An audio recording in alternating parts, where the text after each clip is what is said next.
Oggi vedremo perché usare la forza nella difesa personale è sbagliato. Vuoi liberarti dalla paura e sentirti sicuro in ogni situazione? Io sono Roberto De Rosa, oltre 45 anni di arti marziali in giro per il mondo, quasi 20 anni di lavoro come buttafuori, per guidarti verso la tua sicurezza. Benvenuto nella GM Roberto De Rosa Academy. La difesa personale reale.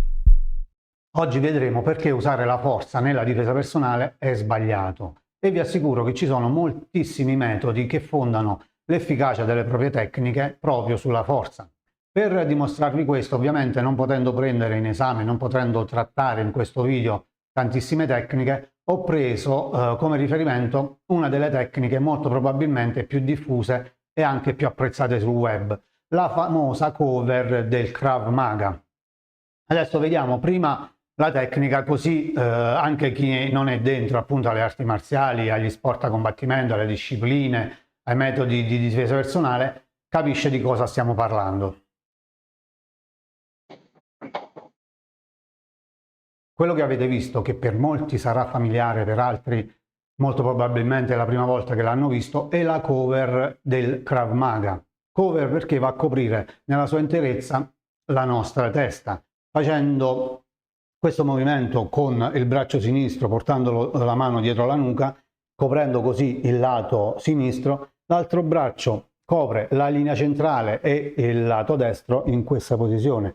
E così entrano sul pugno che sferra il proprio aggressore e non si rendono conto che quello che otterrebbe appunto questa tecnica è solo attutire il colpo dell'aggressore. Perché? Perché vi posso garantire che quello che avete visto anche nel video e quello che avete visto di sicuro, chi di voi l'ha visto sul web, non sono pugni che vi tireranno mai da strada. Quelli sono pugni sferrati è una parola grandissima, simulati da un allievo nei confronti del suo maestro, da un compagno di allenamento, che non ha nulla a che vedere con un pugno sferrato da una persona più grande e più forte di voi che vi vuole fare davvero del male.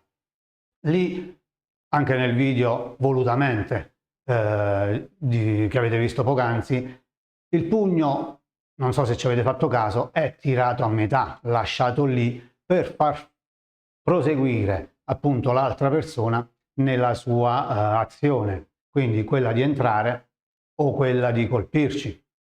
Vi posso garantire che se il colpo arriva con una leggera forza in più, e adesso lo vedremo, quello che succede è un'altra cosa. Vediamo.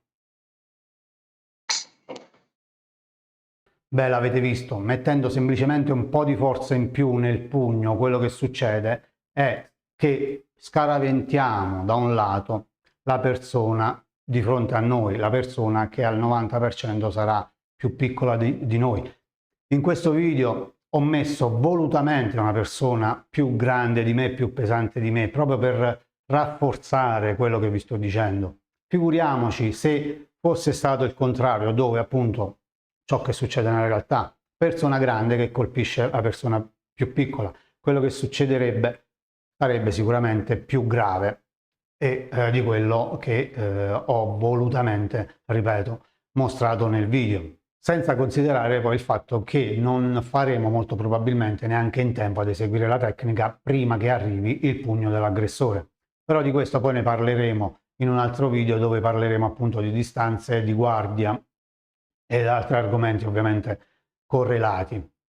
Quello che voglio farvi passare è che lì occorre forza in questa tecnica, occorre forza per ricevere il colpo, la forza impressa nel pugno dall'aggressore, e non abbiamo questa forza, ve lo garantisco, al 90%, io metterei il 99%, quello che accadrà nella realtà è quello che ho detto prima: il vostro aggressore o i vostri aggressori saranno più forti di voi. Quindi valutate se tecniche come questa, prese in esame ovviamente, che basano la loro efficacia sulla forza, è il caso di apprenderle o meno. Rendetevi conto, aprite gli occhi, voi sarete sempre più deboli. Noi vediamo tanti istruttori dotati fisicamente, muscolosi, palestrati, che dimostrano queste tecniche, e molto probabilmente neanche se ne rendono conto che fatto ad una persona più forte di loro, più pesante di loro, all'improvviso, dove c'è veramente cattiveria, c'è voglia di far male, non ci sono inibizioni mentali né inibizioni di qualsiasi altro tipo, cambia, ve lo assicuro, nella realtà cambia. Quindi aprite gli occhi e guardate i video, ma guardateli, come dico io, con occhio critico. E io questo voglio passare con questo video, voglio farvi entrare nell'ottica di guardare ciò che propongono tutti questi metodi con, appunto, con occhio critico.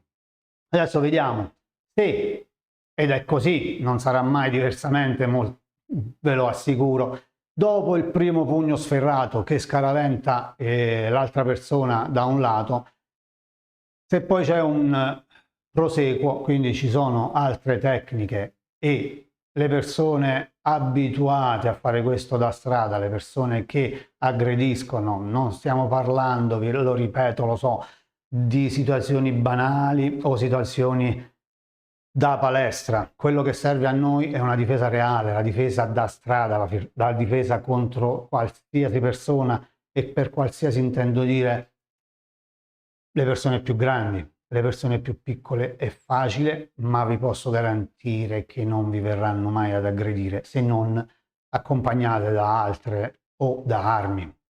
Adesso vediamo questo così più chiara quello che vi sto dicendo, l'idea che vi sto dicendo.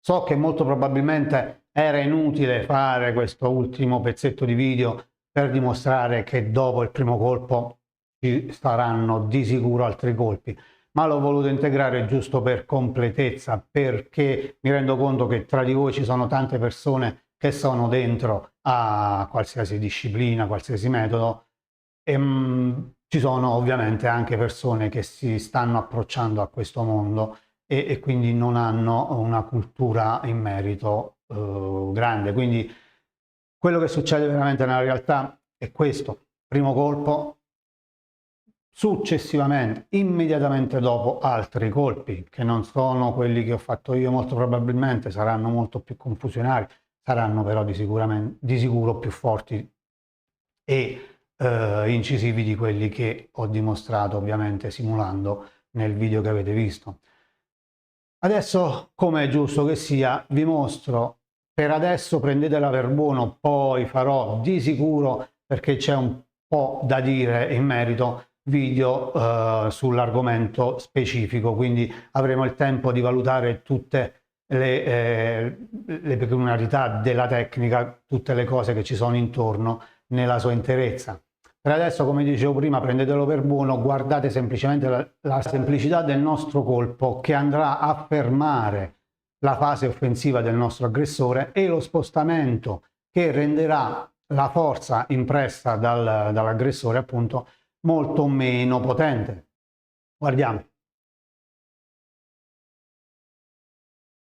Giusto per dare una piccola spiegazione a quello che abbiamo appena visto, la guardia ce l'ho alzata e quindi guadagno tempo nella realizzazione di ciò che andrò a fare.